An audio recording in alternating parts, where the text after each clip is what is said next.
শেখ হাসিনা তো বাংলাদেশ থেকে পালিয়ে গিয়েছে, ডক্টর ইউনূস কিন্তু পালাইতে পারবেন, আমরা কিন্তু হেলিকপ্টার থেকে নামাই ফেলবো।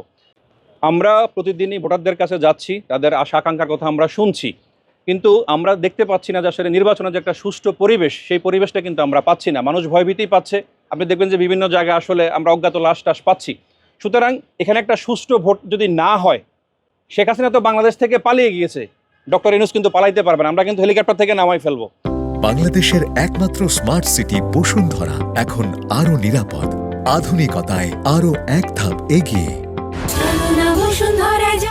আপনি দেখবেন যে ডক্টর ইউনূসের উপদেষ্টা উনি বলেছেন সর্বশ্রেষ্ঠ ভোট হবে।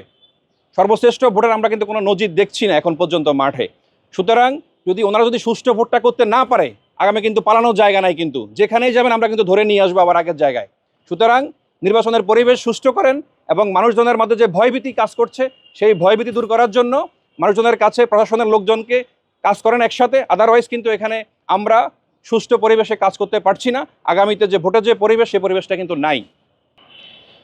সুষ্ঠু বিচার ব্যবস্থা, আমাদের যে ফ্যাসিবাদ বিরোধী আন্দোলন ছিল, আমরা চেয়েছিলাম বিচার, আমরা চেয়েছিলাম দুর্নীতিবাজদেরকে আসলে ধরে ধরে তাদেরকে আসলে বিচার করবে এই সরকার, কিন্তু আসলে আমরা সেই রকম কোনো ব্যবস্থা আমরা এখন পর্যন্ত পাই নাই।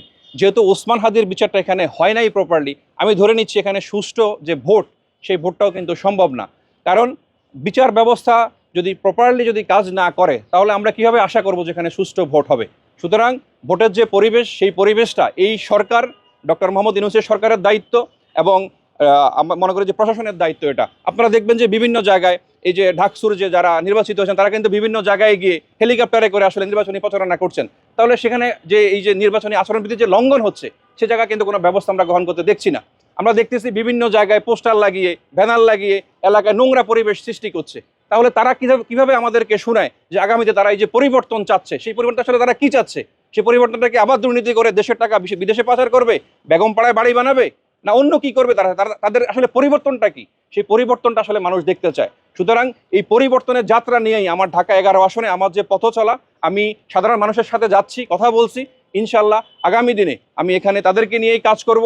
আমি এখানে 5,000 ভোটও পাই, এটাই হলো আমি মনে করি পরিবর্তনের পক্ষে।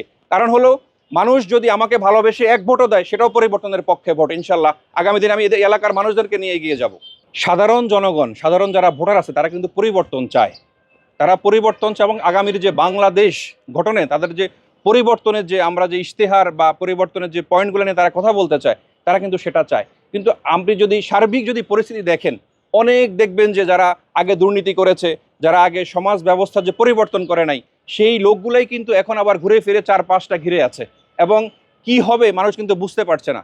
সুতরাং সাধারণ জনগণের যে ভোটের যে একটা আনন্দ উৎসব পরিবেশ, আপনি দেখবেন যে চারপাশে দেখেন যে আগে আমরা যেটা দেখেছি ভোটে, ফ্যাসিবাদ বিরোধী যে ফ্যাসিবাদের যে সময়টুকু, সেটা যদি আমরা বাদ দিই, তাহলে দেখবেন যে এর আগে যে ভোটগুলো মানুষ দিয়েছে, তারা কিন্তু কোনো প্রার্থীকে ভালোবেসে ভোট দিয়েছে।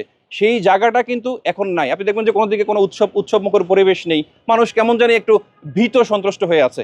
সুতরাং এই ভীতি পরিবেশটা কাটানো খুব দরকার, কারণ মানুষের পার্টিসিপেশন ছাড়া আমরা যে হ্যাঁ ভোটের জন্য যে আমরা বারবার মানুষের কাছে যাচ্ছি যে মানুষ হ্যাঁ ভোট দিবে, সরকারের যে একটা পরিবর্তন উচ্চকক্ষ হবে, একটা প্রধানমন্ত্রী 10 বছর বেশি ক্ষমতা থাকতে পারবে না। সুতরাং এখানে ভোটাররা ভোট কেন্দ্রে না যায়, তাহলে হাত কিভাবে জয়যুক্ত হবে? সুতরাং সরকারের কাছ থেকে আরও বেশি প্রচারণা চালানো উচিত এবং প্রত্যেকটা প্রার্থীকে এই বিষয়ে প্রচারণা চালানো উচিত বলে আমি মনে করি।